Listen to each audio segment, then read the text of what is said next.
పేరు చంటి,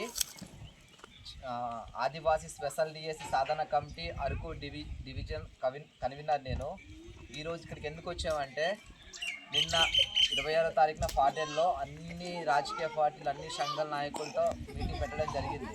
అయితే ఏంటంటే, మొన్న మనకు చంద్రబాబు నాయుడు గారు పుట్టినరోజు సందర్భంగా ఈ స్పెషల్ డిఎస్ నోటిఫికేషన్ ఇచ్చారు. ఇస్తే ఏమైందంటే, మనది 5th షెడ్యూల్ ఏరియా అంటే ఏజెన్సీ ఆదివాసులు మనం అందరూ కూడా. అయితే ఏమైంది, అక్కడ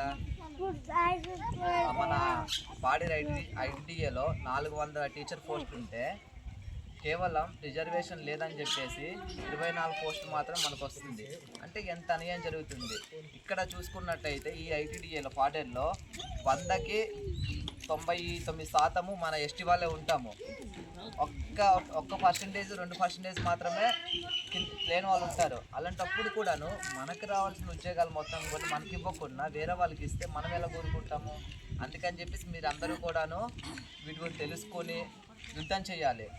చంద్రబాబు నాయుడు గారు అన్నారు ఏమని, ఎలక్షన్ మూమెంట్లో అరకు వచ్చినప్పుడు కొన్ని లక్షలాది మంది సమక్షంలో నేను కానీ ఆంధ్రప్రదేశ్ రాష్ట్ర ముఖ్యమంత్రి అయితే మీకు జీవో నెంబర్ 3 మళ్ళీ ఇస్తాను, ఏజెన్సీ వాళ్ళందరికీ 100% రిజర్వేషన్ ఉద్యోగ అవకాశాలు ఇస్తామన్నారు.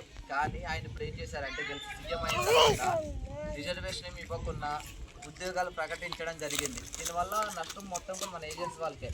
ఈరోజు జీవో నెంబర్ 3 అంటే టీచర్లు ఉద్యోగాలు ఒక్కటే కాదు, మన పిల్లలు ఉన్నారు, మీరందరూ కూడా దీనికోసం స్కూల్స్కి కాలేజ్కి వెళ్ళి చదివిస్తున్నారు. ఎంతో డబ్బు ఖర్చు పెట్టి బాగా చదువుకున్నామ్మా, చదువుకుంటే రేపు పొద్దున ఉద్యోగాలు వస్తాయి అంటున్నారు. ఈ రిజర్వేషన్లు పోతే మనం ఎంత చదువుకుని సార్ మనకు ఉద్యోగాలు ఉండవు.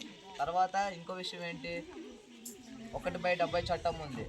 ఆ చట్టం ఉంది కానీ మన ఏజెన్సీలో వాళ్ళందరూ కూడా మనం ఇక్కడ బ్రతకాలి, మనకు సొంతంగా పట్టాలు ఉన్నాయి. కానీ ఇవన్నీ కూడా తీసేయడానికి ప్రభుత్వాలు సిద్ధం చేస్తూ ఉంది. కొనం మీరు ఇక్కడ చూసుకుంటే విద్యార్థులు, రాజకీయ నాయకులు, రైతులు అందరూ కూడాను పెద్ద ఎత్తున ఉద్యమం చేయగలిగితే మాత్రమే మనకున్నటువంటి రిజర్వేషన్లు కాపాడుకోగలుగుతాము.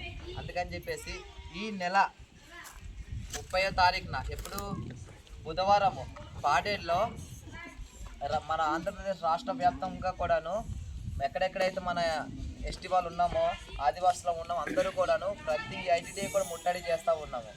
కావున ఈ గ్రామం నుండి చాలా ఎక్కువ జనాలు వచ్చి అక్కడ ఉద్యమంలో పాల్గొవాలని చెప్పేసి నేను కోరుకుంటున్నాను. తప్పకుండా మీరు అందరు రావాలి. వస్తారు కదా అందరూ. ఎందుకంటే నాకెందుకులే, నేను చదువుకోలేదు, నేను రైతు అనుకుంటే రేపు పొద్దున వచ్చి మీ భూములు పట్టుకెళ్ళిపోతే ఎవరిని వెళ్ళి అడుగుతారు. తర్వాత ఏంటి, నాకెందుకులే, నేను ఇంకా స్కూల్లో చదువుతున్నాను, ఉద్యోగం చేసేవాళ్ళే వెళ్ళాలనుకుంటే కానీ రేపు పొద్దున చదువుకుంటున్నారంటే ఉద్యోగాల కోసం ఉద్యోగ భవిష్యత్తు ఉండదు. అవునా కదా. కావున మనం అందరూ కూడా కలిసి కట్టుగా యుద్ధం చేయడానికి సిద్ధంగా ఉంటేనే మాత్రం అవుతుంది. మీరందరూ కూడా సిద్ధంగా ఉండాలి. సరేనా? అందరూ కూడా రెడీగా వస్తారు కదా.